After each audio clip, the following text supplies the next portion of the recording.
Hello, ഞാൻ Shibila ഐജെയുടെ ടീമിലാണ്.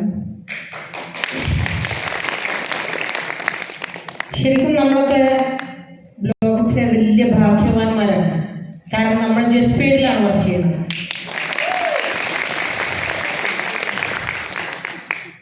Work ചെയ്യുന്നില്ല, we are the partner. Okay, വർക്കില്ല, we are the partners. അപ്പൊ sir പറഞ്ഞു, എന്റെ കേട്ടുവാണ് ഷെഫീഖ് ഭായ് ഇപ്പൊ ഏത് പൊസിഷനിലാണെന്നുള്ളത്. അദ്ദേഹത്തിന്റെ ചെറുപ്പത്തിൽ തന്നെ അദ്ദേഹത്തിന്റെ പിതാവ് മരണപ്പെട്ടിട്ടുണ്ട്. സാറ് പറഞ്ഞ പോലെ അദ്ദേഹത്തിന്റെ പിതാവ് ഈ ലോകത്തിലെ ഒരു സുഖ സൗകര്യങ്ങളും അനുഭവിക്കാതെ ഈ ലോകത്തോട് വിട പറഞ്ഞൊരു മനുഷ്യനാണ്. ഞാൻ അദ്ദേഹത്തെ കണ്ടിട്ടില്ല, പക്ഷേ എനിക്ക് അദ്ദേഹത്തെ കുറിച്ച് ആലോചിക്കുമ്പോൾ തന്നെ ഭയങ്കര സങ്കടമാണ്. കാരണം മക്കളൊക്കെ വലിയ വലിയ നിലയിലെത്തിയവരാണ്. പക്ഷെ ആ ഒരു സൗകര്യങ്ങളൊന്നും ആസ്വദിക്കാനുള്ള ഭാഗ്യം അദ്ദേഹത്തിന് കിട്ടിയിട്ടില്ല. അദ്ദേഹം ഒരു 19-ാമത്തെ വയസ്സിൽ ദുബായ് പോയതാണ് എന്നുള്ളതാണ് എൻ്റെ ഒരു അറിവ്. വരും, ഒരു കൊല്ലം അവിടെ നിൽക്കും, ഒരു മാസം വരും. ആ ഒരു കൊല്ലത്തെ അധ്വാനം മുഴുവൻ ടൂറ്, വിരുന്നുപോക്ക്, ഡ്രസ്സ് എടുക്കൽ കഴിഞ്ഞു. ലാസ്റ്റത്തെ ഇതിലൊക്കെ വന്ന ആവേശമൊന്നും പോകുമ്പം ഞാൻ കാണാറില്ല, കാരണം കയ്യിലൊന്നുമില്ല. പിന്നെ അദ്ദേഹം ജസ്പീഡിലെത്താൻ ഒരുപാട് വൈകി. അറിയാത്ത പല പല ബിസിനസ്സുകളും ചെയ്ത് പൊട്ടിപ്പാളീസായ ഒരു വലിയ മനുഷ്യനാണ് അദ്ദേഹം. ഞാൻ ദുബായിലായ സമയത്ത് ഒരു ഒഴിഞ്ഞൊരു സ്ഥലം, ഏതാണ് ആ സ്ഥലം, ഒരു പച്ചക്കറി കട തുടങ്ങിയ അദ്ദേഹം അവിടെ കൊണ്ടുപോയി. ഒരു വെള്ളിയാഴ്ച ലീവുള്ള ഒരു ദിവസമാണ്. നമുക്ക് ഇന്നൊന്ന് ഉറക്കൊക്കെ കഴിഞ്ഞിട്ട് പറഞ്ഞു നമുക്കിന്ന് ആ ഷോപ്പ് ഒന്ന് പോയി കാണാൻ പറഞ്ഞു. ഞാൻ പോയി, ഒരു ഉണങ്ങിയ ഷോപ്പ്. അപ്പൊ ഞാൻ ചോദിച്ചു, അല്ലേക്ക ഇത് വിജയിക്കോ? പിന്നെ ആ പാകിസ്ഥാനികളൊക്കെ വരും കിട്ടുന്നതാണ്. സത്യം പറയുകയാണെങ്കിൽ എനിക്ക് പല സമയത്തും തോന്നിയിട്ടുണ്ട് ഇക്കാക്കുള്ളതിനേക്കാളും ബുദ്ധി എനിക്കുണ്ടോ എന്നുള്ളത്. കാരണം ആരൊക്കെയോ പറഞ്ഞത് എന്താന്ന് വെച്ചാല് ഒരു സെയിൽസിൽ അദ്ദേഹം ഒരു അഗ്രഹണ്യനാണ്. അത് ഞാൻ മനസ്സിലാക്കിയിട്ടുണ്ട്. കാരണം മറ്റുള്ളവരോട് സംസാരിക്കാനും പിന്നെ ഒരു ഷോപ്പിൽ അദ്ദേഹത്തിന്റെ പ്രൊഡക്റ്റ് കൊണ്ടുപോയിട്ട് എടുത്തിട്ടില്ലെങ്കിൽ ആ മുഖത്തൊരു ഭാവ വ്യത്യാസമില്ലാതെ പിന്നെയും പോയിട്ട് തന്റെ പ്രൊഡക്റ്റ് അവിടെ ഇടിപ്പിക്കാനുള്ള ഒരു വലിയ സ്കിൽ അദ്ദേഹത്തിനുണ്ട്. അപ്പൊ ഒരു പരാജയം സങ്കടപ്പെടില്ല അദ്ദേഹം. അതെന്താ, എന്തുകൊണ്ട് എനിക്കിത് ഒറ്റയ്ക്ക് തുടങ്ങിക്കൂടാനുള്ള ഒരു ചീത്ത സ്വഭാവം അദ്ദേഹത്തിനുണ്ടായിരുന്നു. അന്ന് ഇവിടെ ഈ മഹാമനുഷ്യനെ അദ്ദേഹം പരിചയപ്പെട്ടിട്ടുണ്ടെങ്കിൽ അദ്ദേഹം വിജയിച്ചു. കാരണം എങ്ങനെ ബിസിനസ് തുടങ്ങണം എന്നുള്ളത് ഒരു 4-ാം ക്ലാസ്സുകാരെയും ഒരു എഡ്യൂക്കേഷൻ ഇല്ലാത്ത ഒരു വ്യക്തിയും വളരെ ഭംഗിയായിട്ട് പഠിപ്പിക്കാൻ പറ്റുന്നത് തെളിയിച്ച വ്യക്തിയാണ് അദ്ദേഹം. അപ്പൊ ഓരോന്നിനും ഓരോ സമയത്ത് ദാസാന്ന് പറഞ്ഞ മാതിരി ഞങ്ങളെ സമയം ഇപ്പോഴാണ് ആയത്. അദ്ദേഹത്തിനെ വിളിച്ചിട്ട് പറഞ്ഞു, ഞാൻ എൻ്റെ ഉമ്മാനെ നോക്കിയിട്ട് വളരെ ബിസി ആയിട്ടുള്ള ഒരാളാണ്. പലരും എന്നെ കളിയാക്കാറുണ്ട്, നീ ഒരു ഹോം നേഴ്സ് ആണെന്നുള്ളത്. അത് ഞാൻ അഭിമാനത്തോടു കൂടി അംഗീകരിക്കുന്ന ഒരു വ്യക്തിയാണ്. കാരണം മെജോറിറ്റി എൻ്റെ ഉമ്മാനെ പരിപാലിക്കാനുള്ള ഒരു ഭാഗ്യം സർവശക്തന് എനിക്ക് നൽകിയിട്ടുണ്ട്. അപ്പം പലരും പറയും, ഞാൻ പല ജോലിക്കും അപ്ലൈ ചെയ്യാറുണ്ട്. അപ്പം ഞാൻ പറയും, എനിക്ക് ഒരു മാസത്തിൽ 10 ദിവസം തുടർച്ചയായി ലീവ് തരുമോ? അപ്പം ഓര് പറയും, വിളിക്കാം. ആരും വിളിച്ചിട്ടില്ല. പക്ഷേ സർവശക്തൻ ഒരു മാർഗം എനിക്ക് കാണിച്ചു തന്നു. എന്നോടൊരു ദിവസം എൻ്റെ ഷെഫീഖ് പറഞ്ഞു, ഷിബേ ഞാനൊരു സൂം മീറ്റിൻ്റെ ലിങ്ക് അയക്കുന്നുണ്ട്, കയറിക്കൊണ്ടോ. കയറി വാട്സപ്പും യൂട്യൂബും അല്ലാതെ ഒന്നും ഞാൻ ഫോണിൽ നോക്കാറില്ല. ഇന്റെ വിചാരം ആ ലിങ്കും നോക്കിയിട്ട് ഞാൻ ഇങ്ങനെ നിൽക്കാം, ഒന്നും വരില്ല. അപ്പൊ സൂം മീറ്റിൽ കയറണമെങ്കിൽ ആദ്യം സൂം ഡൗൺലോഡ് ചെയ്യണം എന്നുള്ളത് എനിക്കറിയില്ല. അപ്പൊ ഞാൻ പറഞ്ഞു കിട്ടണില്ല. അപ്പൊ എന്നോട് ഇല്ല. അപ്പൊ അതൊക്കെ ആരോടൊക്കെ ചോദിച്ചാൽ അതൊക്കെ ചെയ്ത് പിറ്റേന്ന്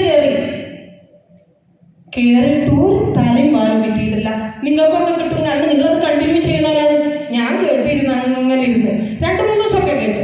പിന്നെ ഞാൻ പറഞ്ഞു കേറില്ല കേട്ടോ, എനിക്ക് വേണ്ട, നിങ്ങൾ എന്നെ പഠിച്ച പണിക്ക് വിട്ടിട്ടില്ലല്ലോ, ഇനി ഉള്ള തന്നെ എന്നെ നോക്കിയാൽ മതി.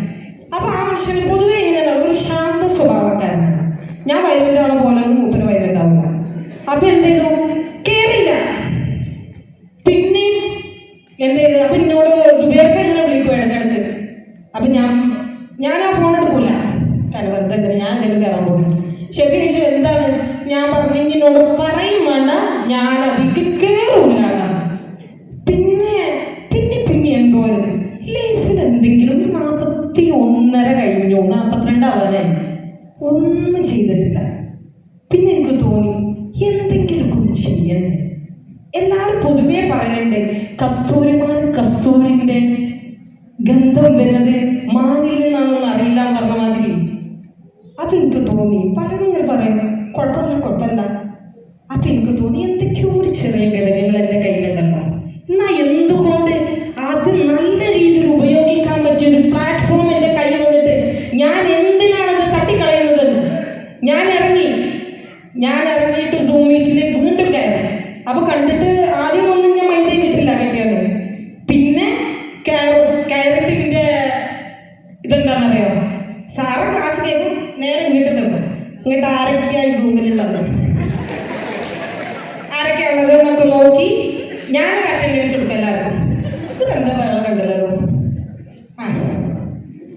ഡെയിലിയുള്ള പരിപാടിയാണ്, നല്ല രസം. എന്നിട്ട് ബാപ്പ ഈ കോടികളെ കണക്കൊക്കെ കേൾക്കുമ്പോൾ ഇങ്ങനെ നോക്കും. അപ്പൊ കാരണം 8 മണിക്ക് തന്നെ രാവിലെ ഇതൊന്നും വെക്കാതെ അത് ഉമ്മാനെടുക്കുന്നുണ്ട് ഓണാക്കല്ലേ. എന്നിട്ട് ഇങ്ങനെ കോടിയൊക്കെ കേൾക്കുമ്പോൾ ആ 5 ബക്കറ്റ് പഠിപ്പിച്ച സമയത്ത് എന്റെ സിസ്റ്റേഴ്സിനോട് ചോദിച്ചു, അല്ലെ ശിവ ഈ ഹോസ്പിറ്റലിൽ ഉണ്ടാവും മഞ്ഞ നീലൊക്കെ ബക്കറ്റ്, അതേപോലെ 10-ന്റെയും 100-ന്റെയും 50-ന്റെ ഒക്കെ നോക്കിട്ടാണ് ബക്കറ്റിനെ കുറിച്ചാണ് ഈ പഠിപ്പിക്കണമെന്ന് വെച്ചത്. അപ്പൊ എനിക്ക് സത്യമായിട്ട് ദേഷ്യം വന്നു.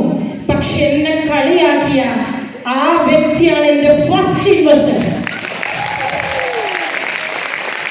കാരണം അതൊക്കെ വെറുതെ പറയുക, സ്വല്പം ബുദ്ധിയുള്ള ഒരാൾക്ക് ഒന്ന് പഠിക്കാൻ വിട്ടാല് അവിടെ ഫേക്ക് ആയിട്ട് ഒന്നും കാണില്ല നമ്മുടെ കമ്പനിയെ കുറിച്ച്. അപ്പൊ കൃത്യമായിട്ട് മനസ്സിലാക്കി. രാത്രി ഉമ്മ ഉറങ്ങിയിട്ടില്ല. ആ സമയത്ത് ഞങ്ങൾ ഉമ്മാക്കന്ന് ചെറിയൊരു 1:30 മണിക്ക് ഞങ്ങൾ കണ്ടു സംസാരിക്കാം. അപ്പൊ ഞാൻ പറഞ്ഞു 3 ആൺകുട്ടികളാണ് അവർക്ക്. അപ്പൊ ഞാൻ പറഞ്ഞു എൻ്റെ ലൈഫൊക്കെ സെറ്റ് ആവണമെങ്കിൽ സ്വർണത്തിന് വില കൂടുകയെന്ന് വിചാരിച്ചിട്ട് മക്കളെ കല്യാണം ഉണ്ടാവുമ്പം സ്വർണം കൊടുക്കാൻ നടക്കണം. നമുക്ക് എപ്പോഴും ഭാവി ഒരു സുരക്ഷിതമാക്കണം. മക്കളൊന്നും തരൂല, കൊടുക്കുന്ന സമയത്ത് ഭയങ്കര സന്തോഷമായിരിക്കും. അത് തിരിച്ചിങ്ങോട്ട് ചോദിക്കുമ്പോൾ അത്ര സന്തോഷം അവർക്ക് കാണില്ല. അതൊക്കെ ഇങ്ങനെ പറഞ്ഞു ഇങ്ങനെ ഞാൻ സംസാരിച്ചു പറഞ്ഞു. ആ കമ്മൽ എനിക്ക് കാട്ട്, എന്നിട്ട് ജിൻ്റെ കമ്പനിയിൽ ഇൻവെസ്റ്റ് ചെയ്തു വന്നത് അത് വേണ്ടിട്ടുള്ളത്. പക്ഷെ ഒരു 10-15 മിനിറ്റ് കഴിഞ്ഞപ്പോൾ എന്നോട് പറഞ്ഞു, എൻ്റെ കയ്യിൽ ഒരു മോതിരുണ്ട്, ഒരു മുക്ക പറഞ്ഞു, അത് ഇൻവെസ്റ്റ് ചെയ്യും, അത് എനിക്ക് തരാം, ബാക്കി പൈസ തരാം, ഞാനൊരു ഷെയർ എടുത്തിട്ടുണ്ടെന്നത്. അപ്പൊ സാർ പറഞ്ഞ അവസരങ്ങൾ നല്ല രീതിയിൽ ഉപയോഗപ്പെടുത്തണമെന്നല്ലോ. ഉറങ്ങി നീച്ചു കഴിഞ്ഞാൽ ഓരോ സ്വഭാവം അറിയാലോ. ഞാൻ ആ മോതിരം അപ്പം തന്നെ വന്നു. ഞാൻ പറഞ്ഞ് ആ മോതിരം കൊണ്ട, കാരണം എനിക്ക് പേടി, ഇവിടെ ഉറങ്ങിയിട്ട് നീച്ചു കഴിഞ്ഞാൽ തിരിച്ചതിനോട് ചോദിക്കോ. ഞാൻ രാവിലെ കോഹിനൂർ ജോലി തുറക്കണം 9:30 അത് കൊണ്ടേ വിറ്റിട്ട് ഓണം കാക്കുന്നില്ല. വിറ്റിട്ട് ഞാൻ വന്ന് നല്ലൊരു എമൗണ്ട് കിട്ടിയിട്ട് ബാക്കി എൻ്റെ പൈസയും കൊണ്ടാണ്. എൻ്റെ ആധാറുള്ളത്, ഇവിടെ ആധാറും എല്ലാ സംഭവങ്ങളും തന്നിട്ട് അത്രയൊന്നും ആവശ്യമില്ല. അങ്ങനെ തന്നതിൽ ഞാൻ എന്ത് ചെയ്തു, ഒരു 10 മണിക്ക് 9 സിസ്റ്റേഴ്സാണ് എനിക്ക്, 11 പേരാണ്, ഞാൻ 10ാമത്തെ. അപ്പം എന്ത് ചെയ്തു, ഞാൻ മറ്റുള്ളവരെ വിളിച്ചു. നോക്കിയാ സേബ് കൂടി കേട്ടോ, അവർക്ക് കാര്യങ്ങൾ മനസ്സിലായി. വേണമെങ്കിൽ കൂടിക്ക, ഇപ്പം കൂടിക്കഴിഞ്ഞാൽ 6 മാസം കഴിഞ്ഞാൽ പ്രോഫിറ്റ് വാങ്ങാം. ഇന്നാല് 75,000 ഉറുപ്പിക 25,000 ഉറുപ്പിച്ച് കടം തരുമെന്ന് വെച്ചു. ഞാൻ അതൊക്കെ അവിടെ ഉണ്ടാവും. 2 പിന്നെയും കൂടി 2 വന്നു. അപ്പോഴാണ് വേറൊരു ജ്യേഷ്ഠത്തിന്റെ ഭർത്താവിനോട് ഞാൻ പറഞ്ഞു, ഞാൻ ഒരു കാര്യങ്ങളൊക്കെ ഞാൻ പറഞ്ഞു കൊടുത്തിട്ട് ഞാൻ പറഞ്ഞു ഇന്നൊരു ദിവസം ജസ്മിൻ്റെ വയനാട്ടിലൊരു മീറ്റിംഗ് ഉണ്ട്, അത് വന്ന് കഴിഞ്ഞാൽ വെറുതെ ആവില്ല. എന്തായാലും നമ്മൾ ഒരുപാട് ടൂർ പോയി സമയം കളയുന്നുണ്ടല്ലോ, ഈ ഒരു യാത്ര ചിലപ്പോൾ ലൈഫിൽ വലിയൊരു ടേണിംഗ് ആയിരുന്നു. എന്തായാലും എൻ്റെ വാക്ക് കേട്ട് അദ്ദേഹം അവിടെ വന്നു. അദ്ദേഹം സാറിൻ്റെ ക്ലാസ്സല്ലേ പടപ്പടക്കിന് ആ സമയത്ത് ഇൻവെസ്റ്റ് ചെയ്യുന്നോടത്ത് ഞാൻ ഇവിടെ നിൽക്കാൻ ഞാൻ വിചാരിച്ചു. പിന്നെ അവിടെ ഫോഴ്സ് ചെയ്യാനൊന്നും പോയില്ല. പിന്നെ ഇൻവെസ്റ്റ് ചെയ്യുന്ന ആ ഒരു ക്യൂലുണ്ട് കളയാക്കാം. അപ്പൊ ഞാൻ ചോദിച്ചു എത്ര ഇൻവെസ്റ്റ് ചെയ്യണമെന്ന് ചോദിച്ചു. 2 ലക്ഷം. അപ്പൊ ബൈ 1 ഗെറ്റ് 1 ഓഫർ ഉള്ളതാണ്. അപ്പൊ അവിടെയും കിട്ടി. ഇനി കിട്ടാനൊക്കെ തോന്നുന്നുണ്ട്. പക്ഷെ ഞാൻ വിഷയത്തിൽ നിന്ന് മാറി. സാർ പറഞ്ഞത് ഷെഫിക്കേണ്ട കാര്യങ്ങൾ പറയാനാണ്. അദ്ദേഹത്തിന് ഒരുപാട് സ്കില്ലുകളുണ്ട്. അദ്ദേഹത്തിൻ്റെ എല്ലാ സ്കില്ലുകളും പുറത്തെടുക്കാനുള്ള നല്ലൊരു പ്ലാറ്റ്ഫോമാണത്. അതിന് കട്ടയ്ക്ക് ഞാനുണ്ടാവും.